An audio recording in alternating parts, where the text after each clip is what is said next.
Good evening. So thank you all for coming to recognize Robb Willer, Professor Robb Willer, with the 5th annual Golden Apple Award. Even though you're used to having your cell phones on in classrooms, please turn them off at this time and silence your pagers. As I count down the days until graduation, I know there are a lot of seniors out here, and remember experiences in the classroom at Cal, it's pretty easy to become cynical of my undergraduate education. Overfilled classrooms and waiting lists and desk chairs that don't work. Inability to maintain dialogue with our remarkably brilliant professors reminds me that this still is a public education. However, while the Berkeley undergraduate experience does face the same challenges as our peer public research-driven institutions, our amazing faculty members foster classrooms filled with inspiration, with passion, energy, and a contemporary approach. I found the antidote to this poisonous cynicism in my read-through of the Golden Apple nominations. These nominations reassured me and the committee that we're the beneficiary of amazing teachers who truly do care about their students. Reading through these nominations replaces my cynicism with a growing desire for more, at least 1, perhaps even 4 years here at Cal.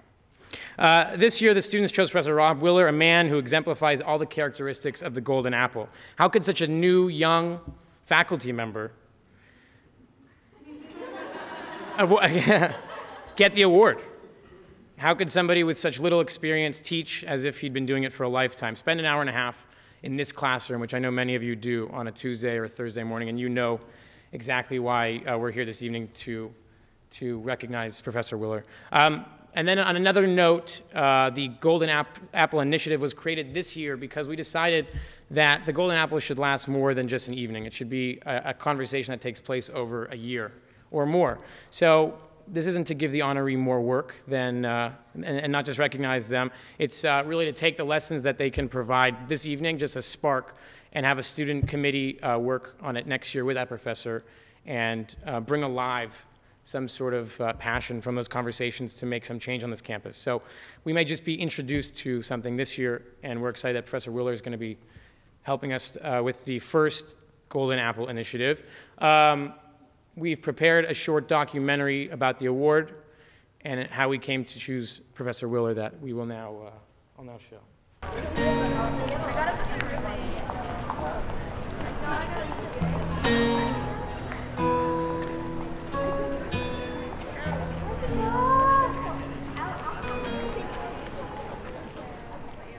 I teach because for me it is the most fulfilling, academic, intellectual, political, and personal thing I can do.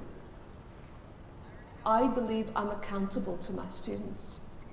They have the right to expect a certain quality of teaching, to expect that I will explain their grades to them, etc., etc.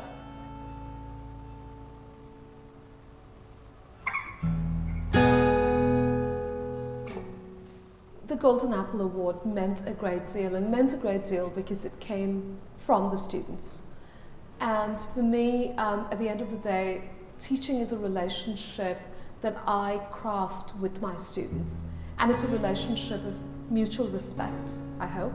What's so impressive about the Golden Apple Award and also the professors that receive it is that there's no politics involved. It's really just how students feel. It really is a testament to, a number of students getting a lot out of a professor's class. So the Golden Apple Award started 5 years ago in a small room with a conversation about recognizing teachers. There were tons of awards, and there wasn't one brought by and conferred by and organized by the students. The first year, the ASUC Outstanding Teaching Award went to Professor Darren Zook of the International Area Studies Department. He teaches classes both within political science and IAS, and he has great love on this campus, and his students really value his teaching. The second year, when the award was transformed into the Golden Apple Award, that year the award went to Professor David Presti of the Molecular Cell Biology Department. The third year was really a remarkable award. It went to retiring professor of history, Leon Litwack, who had apparently taught more than 30,000 students at UC Berkeley in his career, and he was truly beloved and an integral part of the Berkeley framework. Last year, our 4th year with the award, we gave the Golden Apple to Professor Ananya Roy of City and Regional Planning. She teaches hugely popular classes ranging from global poverty to theoretical urban design. For me, the Golden Apple Award came at a time when my energy was perhaps about to sag a bit, and it reinforced my commitment to undergraduate teaching, to say, well, regardless of what else happens, I'm going to do this, and I'm going to do it because I love it. And I've been so privileged to have earned the respect and recognition from my students for it. So I've never taken a sociology class, don't know much about the department here. So when we saw this year's list of nearly 100 nominations, you were reviewing them and reviewing them and reviewing them, and as you read this, the many Awardee nominations, you start to see trends and you start to see excitement coming through the Excel spreadsheet, coming through from these people's words. And one of those people was Professor Robb Willer. Brings up a question, which is, how does all this reconcile with the fundamental attribution error? How can it be the case that for certain dimensions, they all had common themes of his deep care for students, bringing a new light to sociological education, and really having a creative teaching style, being funny, engaging with his students, inspiring them. And these are the fundamental values that we try to look for and we reward with the Golden Apple. So it was clear Robb Willer was the best candidate this year for the Golden Apple. It is highly unusual, I would say close to sensational, that a young professor in his 3rd year can build a following for an elective upper division class. we don't know ourselves as well as other people. Started out with about 150 students. Second time he taught it, about 300. Now the 3rd time, he has 450 plus students taking the class. But we actually do a reasonably good job of assessing the causes of our own. And you remember the reason that I gave you for the fundamental attribution error was focalism. From my gathering of what goes on is that he's phenomenally engaging. It's very lively in the class. He has an ability to make the materials relevant to students. He is incredibly approachable. He's really inspiring.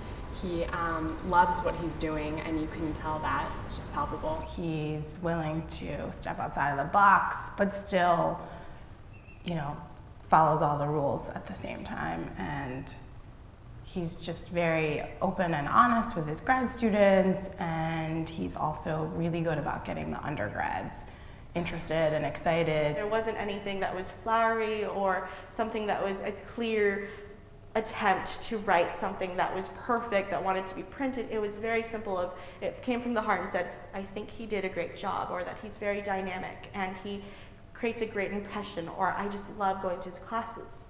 And that for me was what secured him as a finalist among the candidates.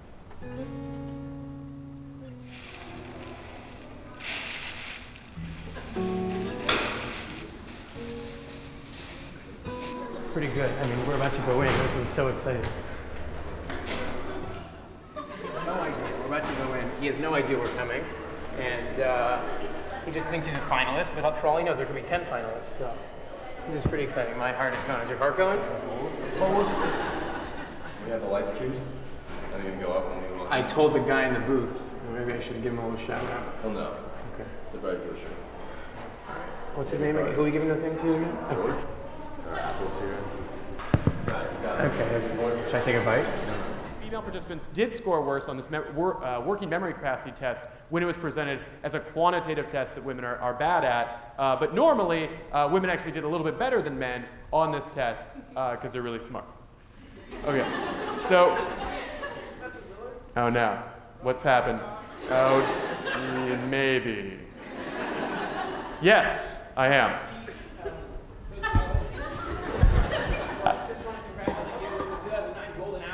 Oh yeah? Oh shit. Wow. Thanks. All right. Let's give it up, give it up. Cool. Yeah. After a long and tedious process of going through more than 100 nominations to 2009, Golden Apple, you can take a bite after me. Just want to congratulate you. The Golden Apple is the only student conferred award on this campus, nominated by students, given by students, organized by students. And Noah Stern and I, my name is Sammy Averbach, we emailed. All he knew was that he was a finalist, but that's why we wanted to make sure we got the blush effect. Anyway, we're thrilled to give you the 2009 award, and assuming you're willing to accept it, which you already did, you will be speaking to a crowd at least this full, hopefully, with all these people present on April 29th at 7 p.m., where you will be delivering the first Golden Apple Initiative, where you'll be challenging the students to do something better for this campus, for this community, because they entrust you to do so. Nominations praised your ability to inspire, to show care. Give them up one more time for the 2009.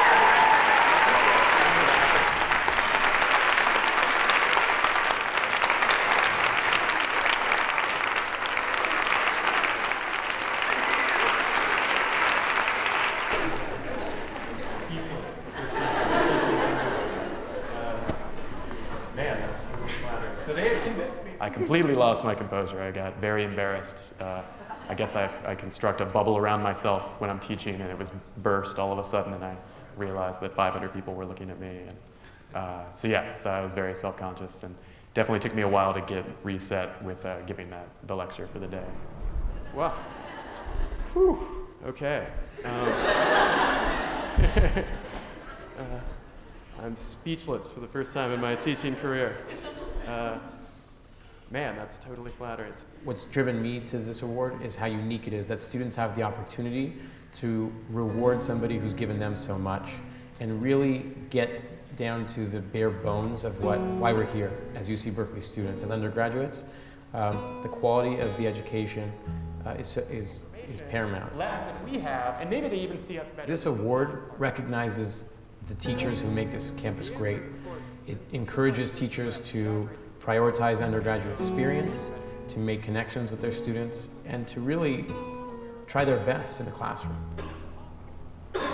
Ultimately, undergraduate education is to a great extent about doing right by your students and really putting your all into it and leaving them with something and paying forward your educational debt that you owe.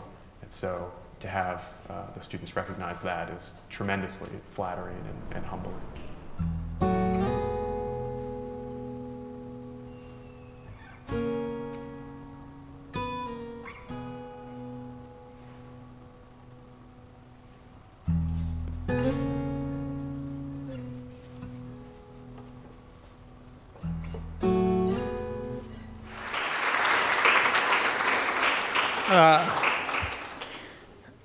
I didn't edit it, and it was embarrassing. But now I'd like to introduce Caroline Wilmoth, who will actually be introducing and presenting Professor Willer with the award. So.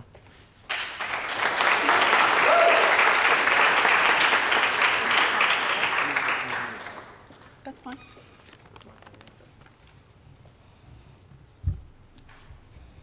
Okay. Okay, never mind. Just turn it on.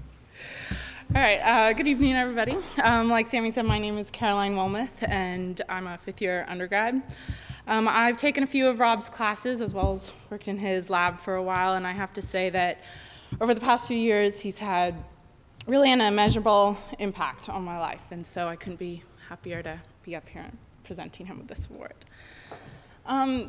Typically, in these kind of introductions, the person in my position comes up here and rambles off a list of accomplishments of the award recipient, and with Rob, that certainly wouldn't be hard to do.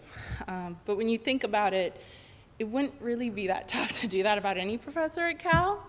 And I don't think just intelligence and accomplishments really get you the golden apple. I think that what makes you worthy of such an award is something else. Something really different, something that gets your students to come to class, even if all the lecture notes are webcasted and everything like that. So this weekend, when I was trying to come up with what I would say here tonight, I realized that I didn't really know what that something else was. Like, I knew he deserved the award, but I couldn't articulate why he deserved it. So for the past few days, I've been trying to come up with an answer to that problem. And the first thing that I thought of was, Rob has a really big personality. I mean, he loves snakes on a plane jokes, and he swears like a sailor, and there aren't many professors at Cal that really do either of those things. But that's kind of specific, and so I thought, well, maybe it's something a little more general with regard to his personality, like the fact that on a femininity-masculinity scale, Robb scored a 39, and the average range for a female is from 30 to 45. So, you know, I don't know what that says about him, but you can take it or leave it.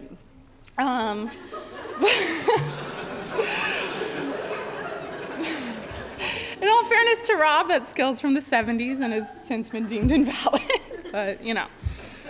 Then I thought, no, you know, it can't just be about personality. That doesn't get you a teaching award. Maybe it's something else. Maybe it's that we're just so impressed with him. That, you know, he is a really young guy teaching at Berkeley, and that in of itself is really impressive.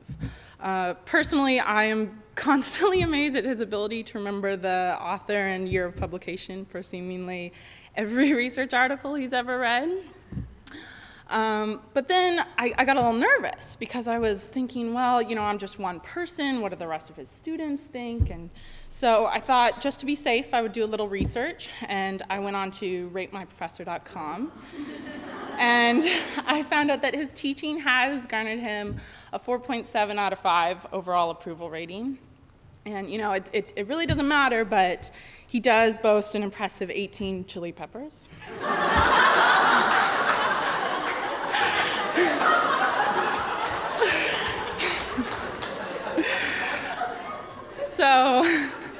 So after that, I felt pretty good, you know, that I wasn't the only person who was impressed with him. And so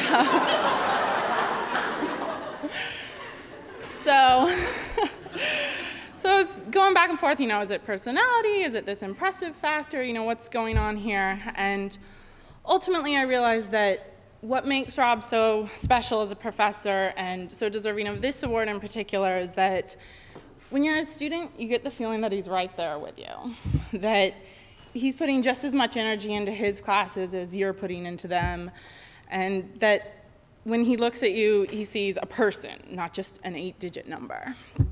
Robb garners the respect of his students not because of his professorial title or the fact that he wears a tie to class, but rather because he respects his students, and so they respect him. He's the professor you'll never forget because despite the inevitable all-nighters and 600-person class sizes, he makes you remember that Cal can still be personal and that learning can still be pretty fun. So lastly, I just wanted to tell you guys about an interaction that I had with Robb about 2 months ago. I was preparing for my first ever grad school interview, and it was across the country, and I had to meet with 6 professors in one day. And I asked if I could meet with him the day before I left to get some advice, and he said absolutely, without question. So we met up, and he gave me lots of great advice. I think the best thing he told me was, because I had an 8-hour plane flight, including my layover, he said, you know, go find the top 5 research articles for each of these professors, print them out, and just study them like crazy on the plane. And he brought up a lot of stuff to look for that would impact my quality of life while I was there and things like that, and he really took my whole experience into account when we were talking about this stuff. And he spent about 45 minutes to an hour with me, and you could just tell that because it was so important to me, it was important to him, and he was willing to make time for that. And at the end of our meeting, he kind of went over a little summary of what we had talked about, and he said, just go home right now and print out all those articles and make the plane your little study hall and everything.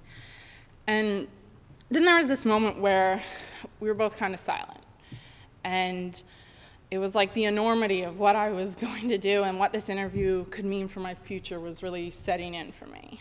And Rob got this very serious expression on his face.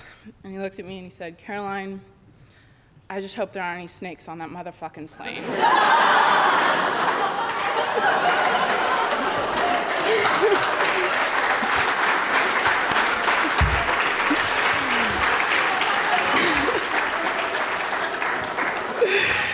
So, without any further ado, it is really my honor and privilege to present the 2009 Golden Apple Award to Professor of Sociology, Robb Willer.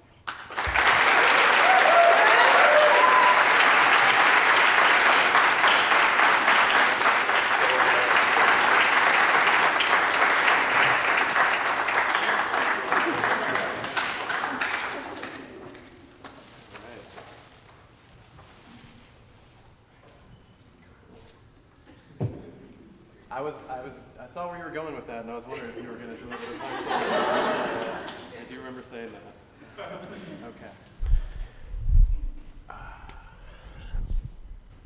Okay. Okay.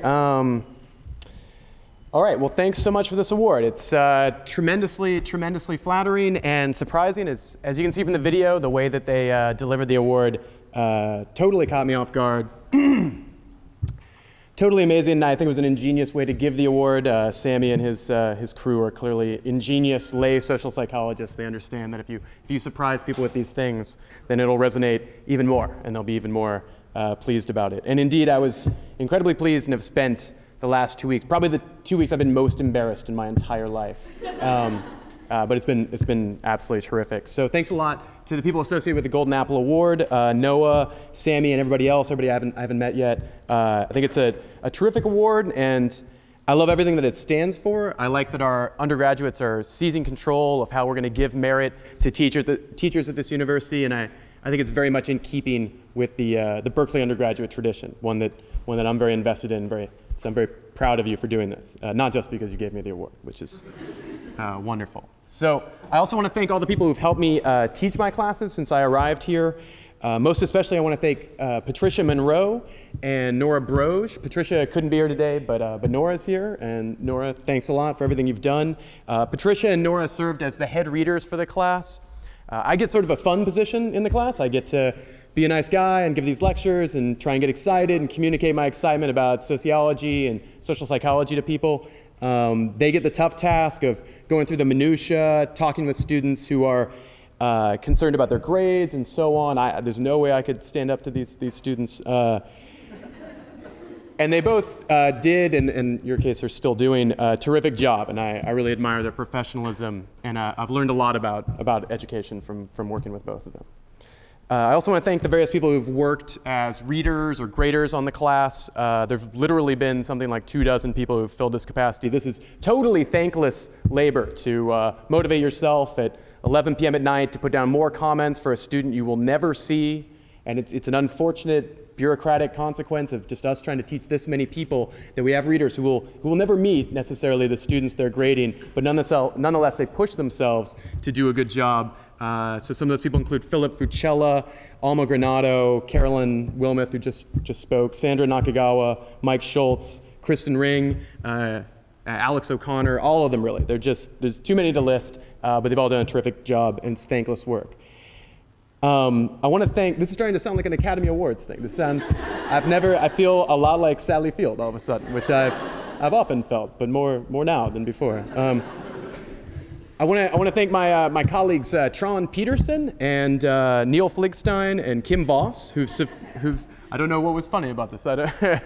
Oh, Tron, hey, there you are. Awesome. Yes, I would like to thank you. I want to thank Tron and Neil and Kim, who have supported me in my vision of trying to build up this class. They set the groundwork and made it possible for me to build the class up, and people don't necessarily see that, but they made it possible. And I want to thank the staff of the department who've made the class possible as well.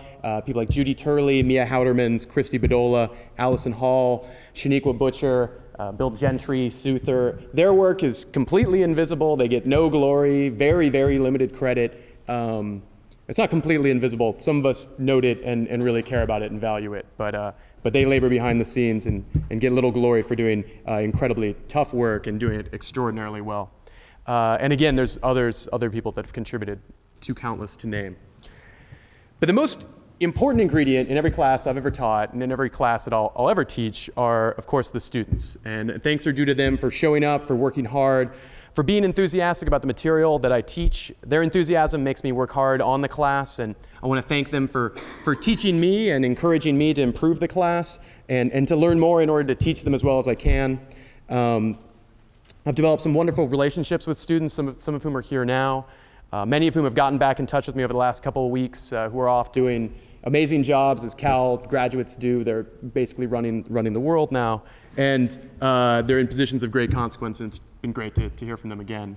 And it's a great pleasure to teach the students here. When I got the job here, it was a weird, surreal moment. I got a call in my office. I was a graduate student at Cornell University, and I got the call of a lifetime. I got a call from the then chair of the department, Kim Voss, and she was calling me to give me the good news, and I was extremely excited on the phone. It was the job I wanted. It was the ideal job for me, and I was literally jumping up and down. I had to pretend that I wasn't as excited when I was on the phone, and then like, this is a great job. I'm gonna need a higher salary, and hang up the phone like, oh my God, I'll do this for nothing, and.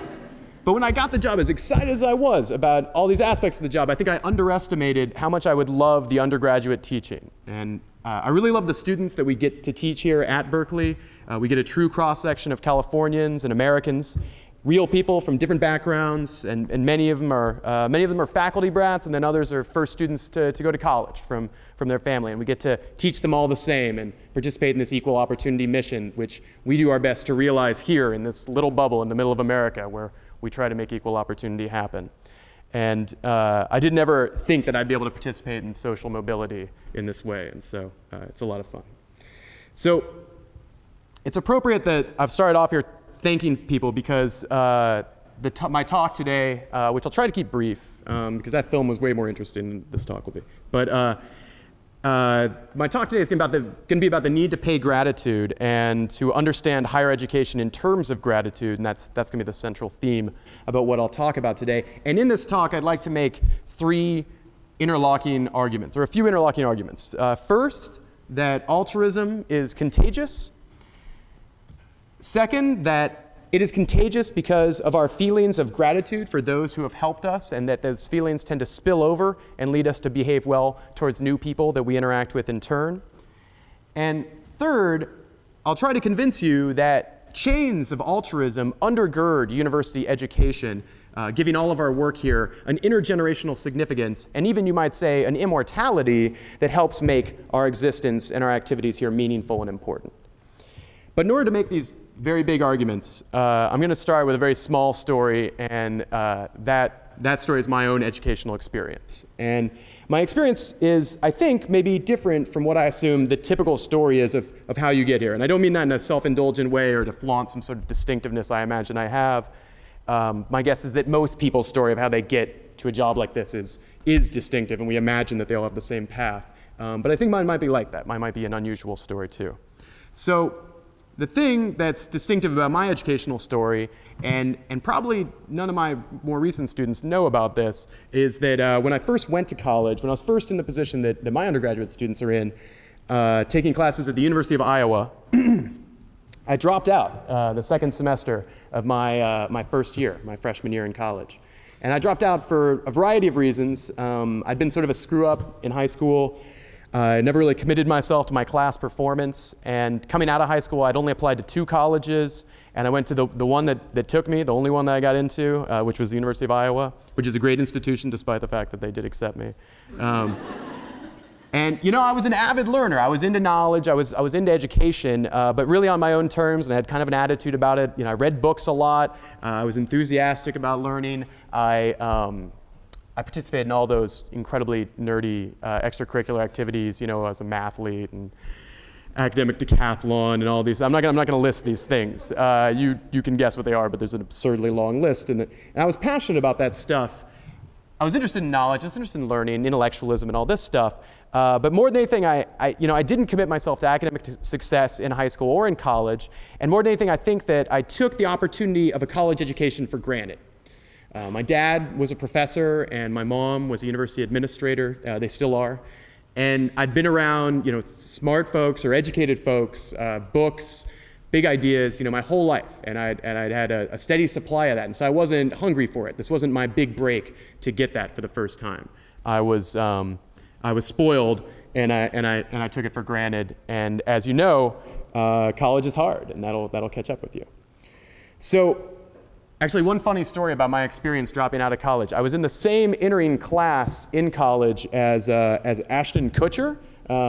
He was in my freshman class at the University of Iowa. Ashton Kutcher, he's kind of famous for playing, and this is going to sound mean, but it's true. He's famous for playing like the dumb characters in all the movies and TV shows of my generation. So he dropped out of college, and actually, amazingly, he dropped out of college actually slower than I did. Like, he had an engineering major and dropped out in like his 3rd semester. I was like undeclared, dropped out like 5 months in or something.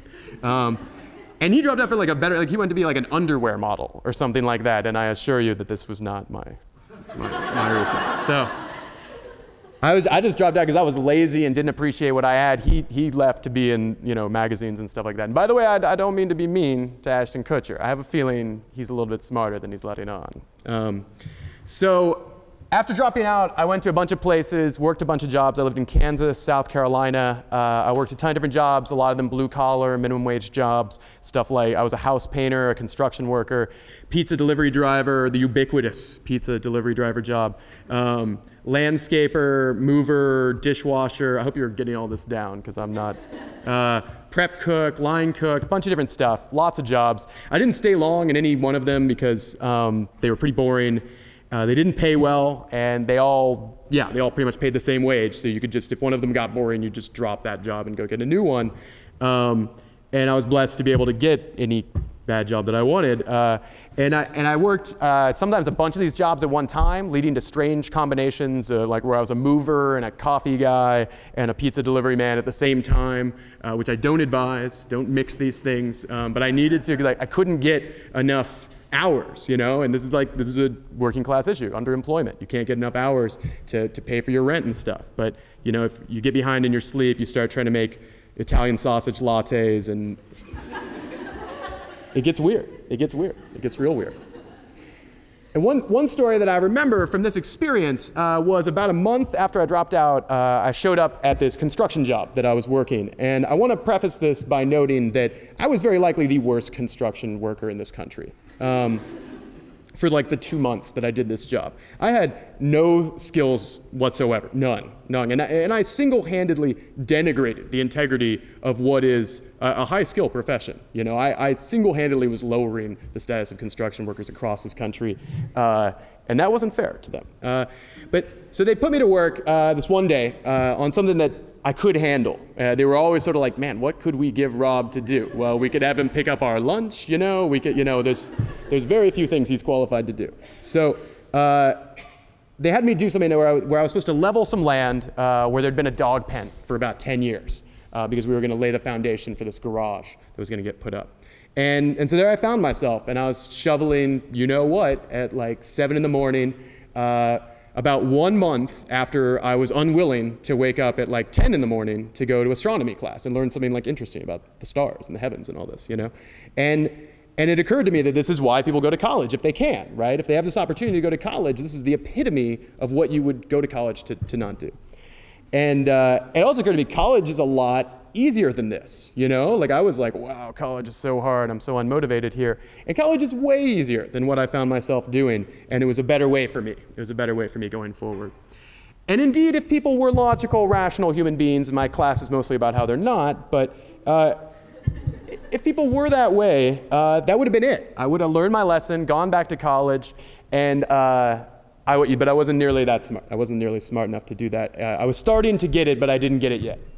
So I continued on, you know, working jobs like this. And the second story that I wanted to tell you from my time out of college that's relevant came in my final month as a college dropout. I was working in a kitchen at a restaurant in South Carolina in the summer of 1997. And you know, it was really, really hot that summer, and it was not a great job. I actually had just that week gotten a 50-cent an hour raise the same week, and I'm still very angry about this, the same week that minimum wage went up 40 cents an hour.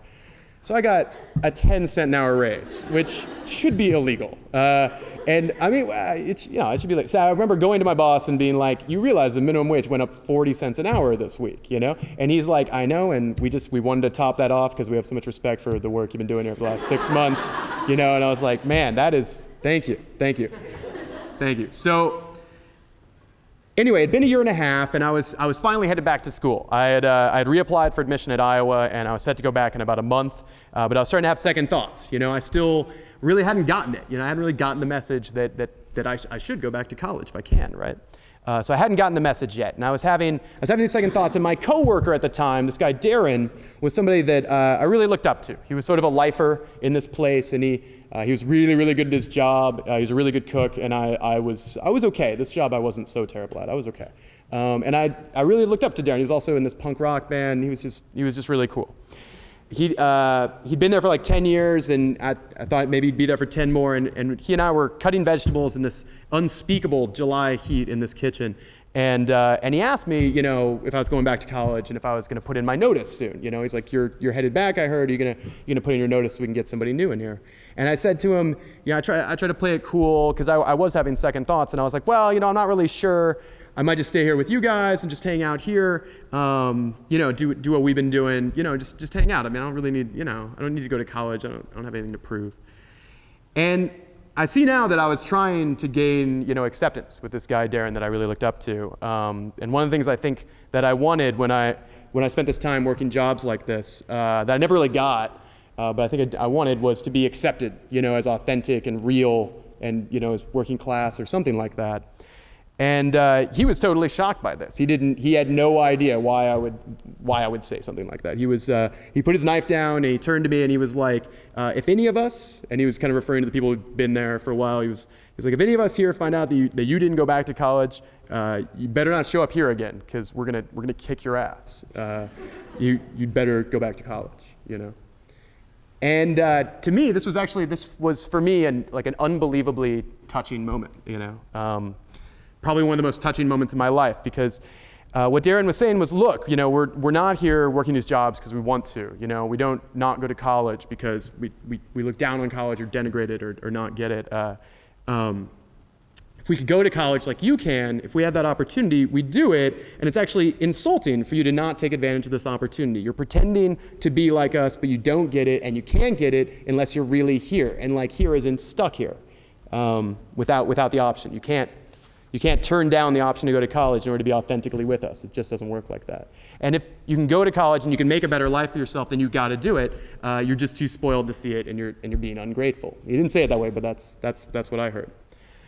So I went back to college, and I went back really motivated, and I took the work ethic that I'd developed on jobs like this and used it in my studies, and approached my work with a very similar sort of approach to cooking, you know, even. And I worked hard as an undergraduate, and I found the area of sociology and specifically social psychology, and I got really passionate about that. I got into a good graduate program. I was really fortunate there as well. And then I worked as hard as I could there, just really worked hard there. And I was eventually fortunate enough to get this job, and that's how I got here. So now I'm going to change gears a little bit. Since becoming a sociologist, I've conducted research in a lot of different areas: political psychology, cooperation, collective action, masculinity. Yeah. And increasingly, my research is focused on generosity and altruism. And in this research, I've been working on several research questions that intrigue me, and I hope maybe you'll find them interesting as well. So one of them is altruism sincere? When we see people behave generously, how should we understand that? Are they motivated by sincerely altruistic desires to benefit others, or perhaps some sort of self-interest that they're covering up? Also, what conditions foster and sustain altruism? If we can identify these, then we could perhaps create a world with more generosity, more goodness. We could design institutions that perhaps are more effective in marshaling and motivating pro-social behavior from people. And then what I want to talk about today is research I've been doing on the research question of, is altruism contagious? Is it possibly the case that when people behave generously towards you, you then become more likely to behave generously towards other people in turn? Which to me is a lot more interesting than that really, really bad Haley Joel Osment movie on the subject, which I know many of you are thinking of right now. So we'll try to forget that. So over the last 4 years, I've conducted 5 empirical studies on this subject, this last subject, whether altruism is contagious. And I'm currently working on a couple more. Many of these studies were conducted with people who work in my lab, who are here, who I thank for your help on that. And I've been trying to get at this idea of whether altruism is contagious. So first, I conducted a series of lab experiments on this effect. In these studies, I would have study participants either receive a gift from someone who they had not known before and did not meet face-to-face, or not, in a control condition where they didn't receive a gift. And then I'd study how generously they acted towards some new person, some third party they would interact with later. And what I found was that people tended to be more generous after receiving generosity than they would have been otherwise. So people do tend to behave more generously after receiving generosity. Altruism does seem to be contagious. And in further research, I found that this effect is mediated by, which is fancy statistical talk for driven by, feelings of gratitude. So in other words, receiving a gift, it tends to make you feel grateful, and then that feeling motivates further subsequent generous behavior, even with new people who you've never met before. Then, finally, more recently, I conducted a large-scale survey study of 800 users of FreeCycle. Who here has heard of this thing, FreeCycle? Handful of people. Okay, so there's this thing, FreeCycle, which is a network of online gift-giving communities around the country and increasingly in other countries as well. And in these communities, people use email and now internet-based listservs to advertise things that they'd like to give away. And then people from their communities claim these things, and the community, these FreeCycle communities have a strict rule against any kind of quid pro quo. You can't directly reciprocate any gift you get. You have to take it and move on. And in this study, I found the same dynamic, this same altruism tends to be contagious kind of dynamic, where I observed that people who had accumulated a debt, having received more things than they had given to others in the past, well, they tended to close that gap subsequently by giving away more gifts to new people. And even though the people that they gave to were strangers and not the strangers who'd given them things to begin with, receiving gifts in excess of your past giving made you want to give to new people in turn. So this research suggests to me that altruism is contagious. And the implications of this research are interesting, I think. So first, that favors that you pay others may have downstream consequences that you don't anticipate. They may lead to people that you have paid favors to pay further favors to new people in turn. Indeed, maybe people that you've never met and maybe never will meet. And if you have any altruistic motivations, then this is kind of further incentive to give, right? Because it means that the gifts you give may sow the seeds of their perpetuation. Altruism may flow from you across the individuals you've given it to, and then to new people in turn. Second, favors that you've received from other people may have really originated with other people you don't even know, or part of that sentiment may have actually started with people who gave gifts or favors or showed goodwill or benevolence to the people you interacted with, who then paid those favors forward to you. I try not to say the whole pay it forward thing, I just slipped, but okay. And then third, gratitude fuels all of this. Gratitude, it seems, is a more diffuse emotion than social scientists had realized it to be before. That when we receive a gift, this gratitude, we have this feeling of gratitude that spills over, and it can drive these dynamics, and it can lead you to be generous to not even just the person who gave to you, but to further people in turn. And if the recipient of an act of generosity for some reason doesn't feel gratitude, then the chain of generosity will end with him or her. So as I was doing this research I'm still working on, I'm still conducting studies on, I was reminded of a story from when I went back to college, to the University of Iowa. So we'll now go back to the University of Iowa.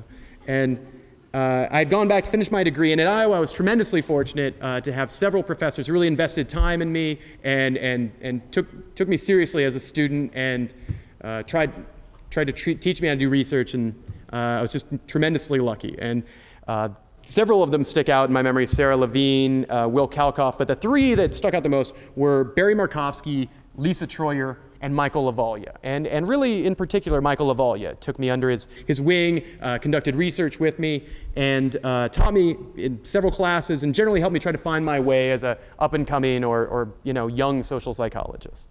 And I remember asking him one day how it was that I would ever be able to pay him back, because I owed him as much as I'd owed anybody, I felt. So much so that I felt guilty that I hadn't done anything for him. And I didn't feel like there was anything I had that he needed. There was nothing I could do. And I was starting to feel, uncomfortable with this. I felt this debt.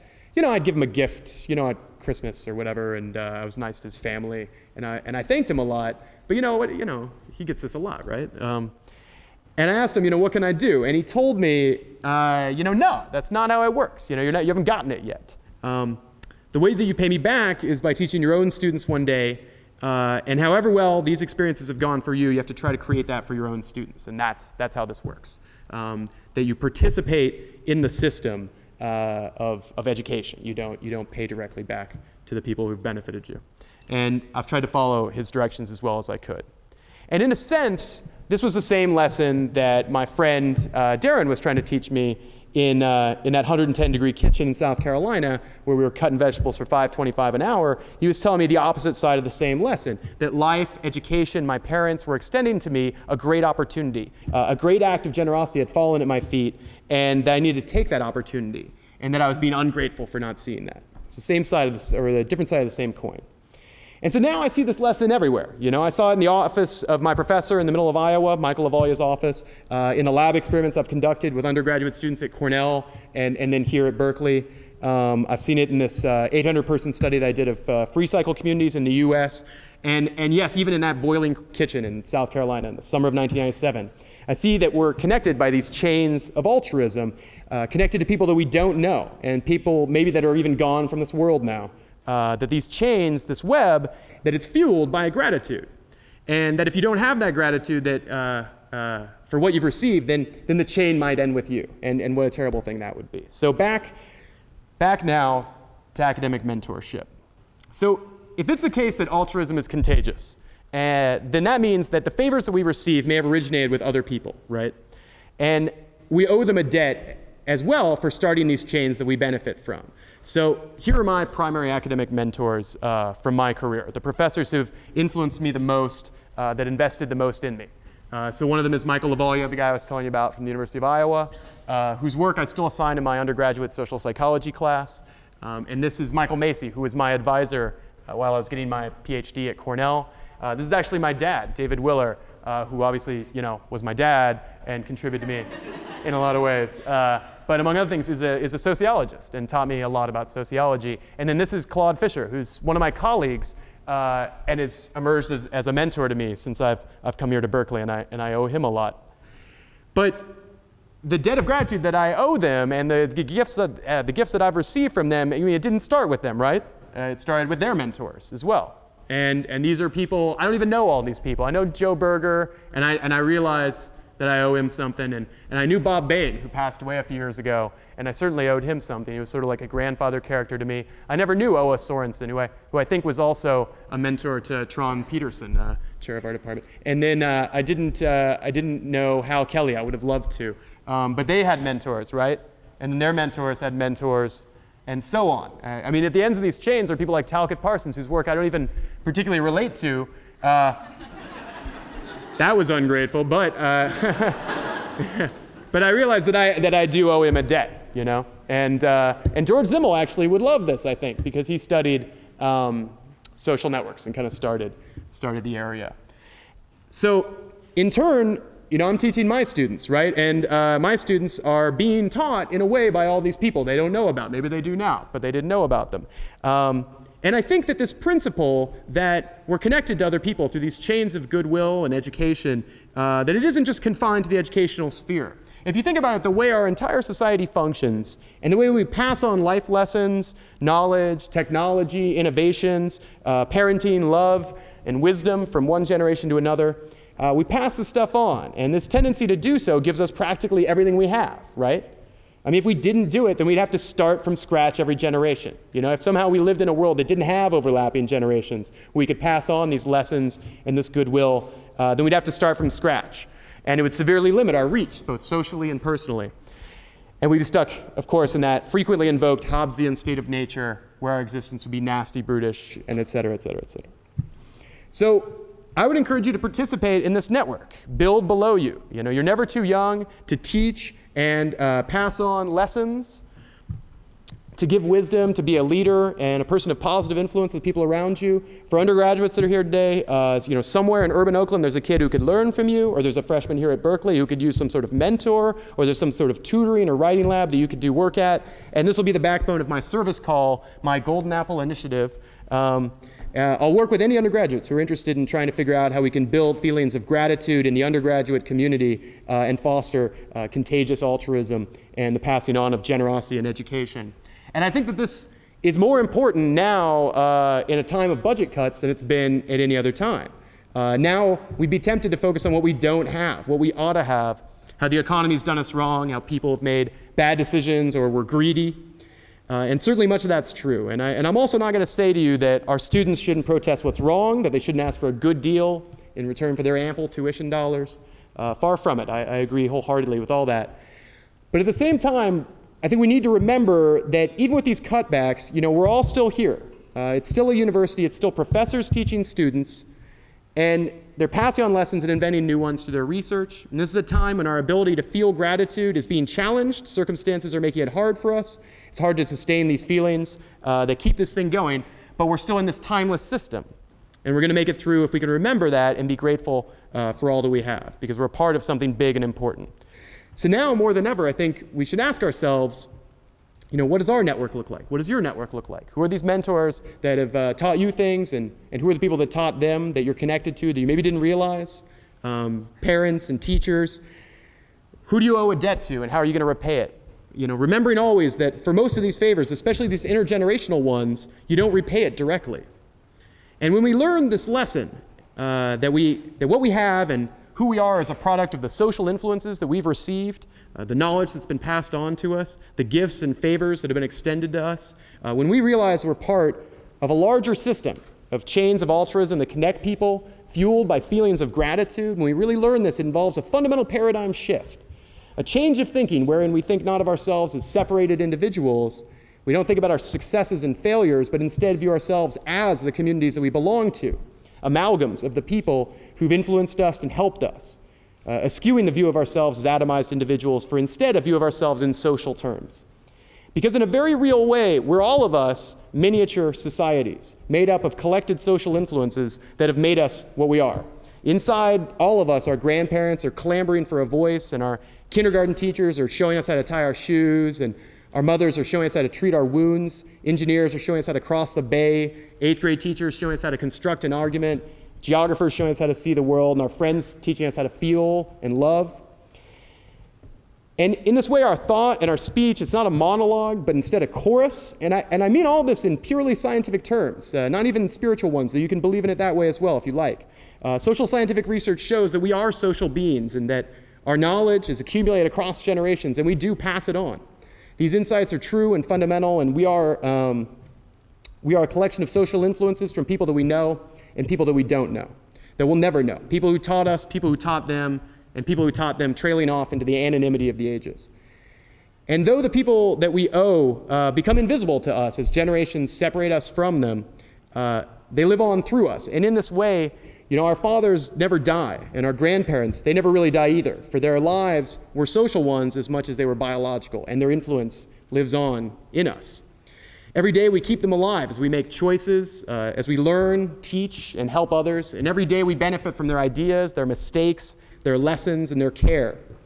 And in doing so, we make them live. We keep them, we fill them with life, and we can teach our children, if we can teach our children, to view education, mentorship, parenting, and learning in these terms where gratitude is important and fuels the system, where lives are social and communal, whether individuals admit it or not, where no one gets full credit and everybody owes a debt, then us here, we might never die either.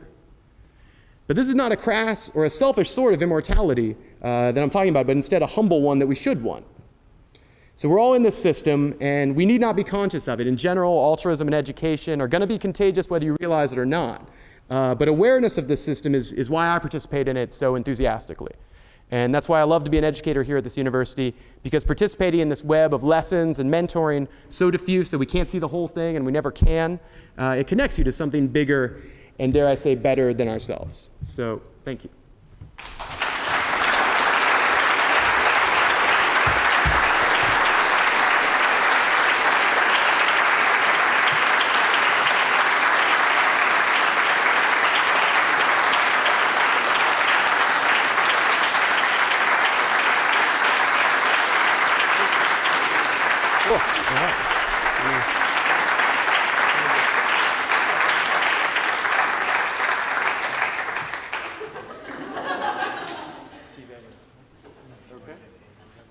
So thank you all for coming. If any of you are still going to be on campus next year, I highly recommend getting involved in the Golden Apple Committee. It's been very enriching for my undergraduate experience, and with this new initiative component, I think it could be a really meaningful experience, especially after hearing the debt that we now owe. So this is the perfect way to repay it, and I think that this was a fantastic lecture. So thank you, Rob. Congratulations. Professor Willer, congratulations. And thank you all for coming. If you have any questions, I'll be around, but I don't anticipate that being the case. So thank you.